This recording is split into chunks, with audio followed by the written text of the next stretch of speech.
I'm Robin Castleman, and I'm back with Michael Mann and Clay Duncan, and they're with Hausman, Garrett, Duncan, and Mann, and we've been fielding your Social Security disability questions. Y'all ready to keep going? Yes, ma'am. Certainly. Okay. All right. The next person says, the work comp insurance company sent me for an examination with a doctor in Nashville last month.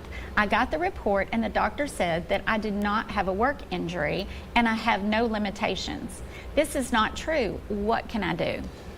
Well, first thing this person needs to do is give us a call at 270-444-6644. We'll talk them through this. This is not an uncommon protocol for a work comp insurance company. After your injury, you'll generally require some recuperative treatment. And however that goes, at a certain point, they'll get tired of paying you the benefits you're due, and they'll send you to a doctor, such as what they're describing here, in what's called an IME, independent medical exam. That doctor will often say something like what this caller is describing. You don't have an injury, nothing to see here. And from that, the work comp insurance company will cut you off. That's not the end of the story. If you hire an attorney, we'll often send you to another examination.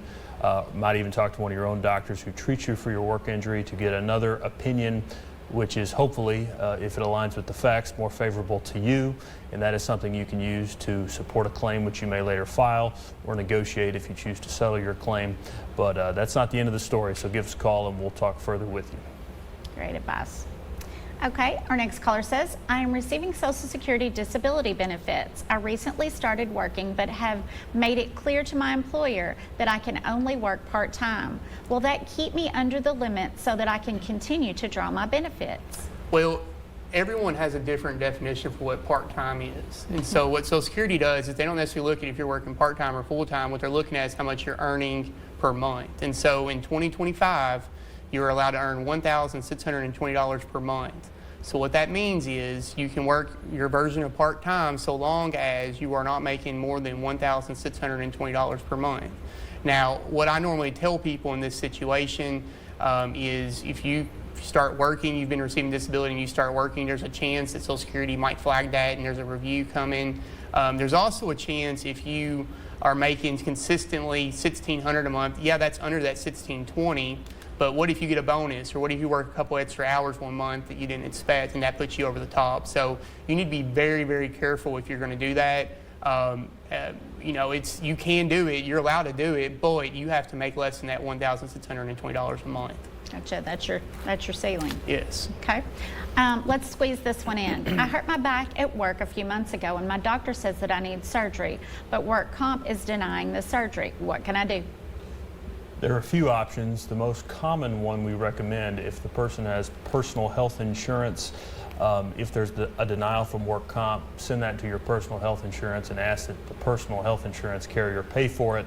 They can then subrogate against the work comp insurance company. If that's later litigated and it's found to be a work-related injury, the two insurance companies can settle up at that time. That would allow the person to go ahead and get the surgery that they need.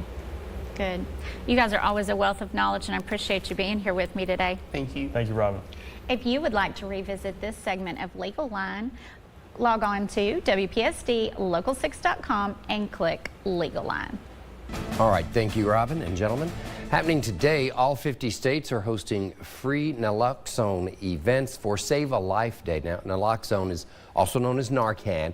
It prevents deaths from opioid overdoses. The McCracken County Public Library is joining that nationwide effort.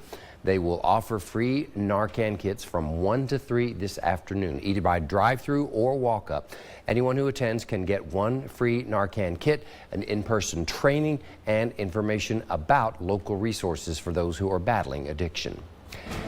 And looking ahead to Saturday, Walking Humbly Outdoor Adventures is once again hosting the annual Heroes Benefit Breakfast. It goes toward the Heroes Hunt. That's a youth hunt that brings together kids of wounded or fallen soldiers and first responders for 4 days of outdoor education and fun.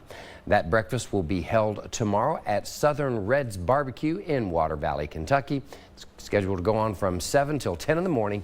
All who attend will be entered into a door prize, chance to win a .50 caliber Wolf V2 muzzle loader. All right, it's go time. Barbecue on the river underway. Picture perfect weather for it as well. We've got sunshine and 79 today. We'll be in the low 80s the next couple of days, and it just gets better from there as we head on into the second half of the weekend. More sunshine. We've had plenty of rain to hold us over for a little bit, so not too worried about that dry forecast, at least for the next week or so. And temperatures back into the mid-80s by the end of the weekend and next week. All right. Thank you, Trent. Thank you for watching. Get out and enjoy some barbecue. And thanks for watching Local 6 Midday.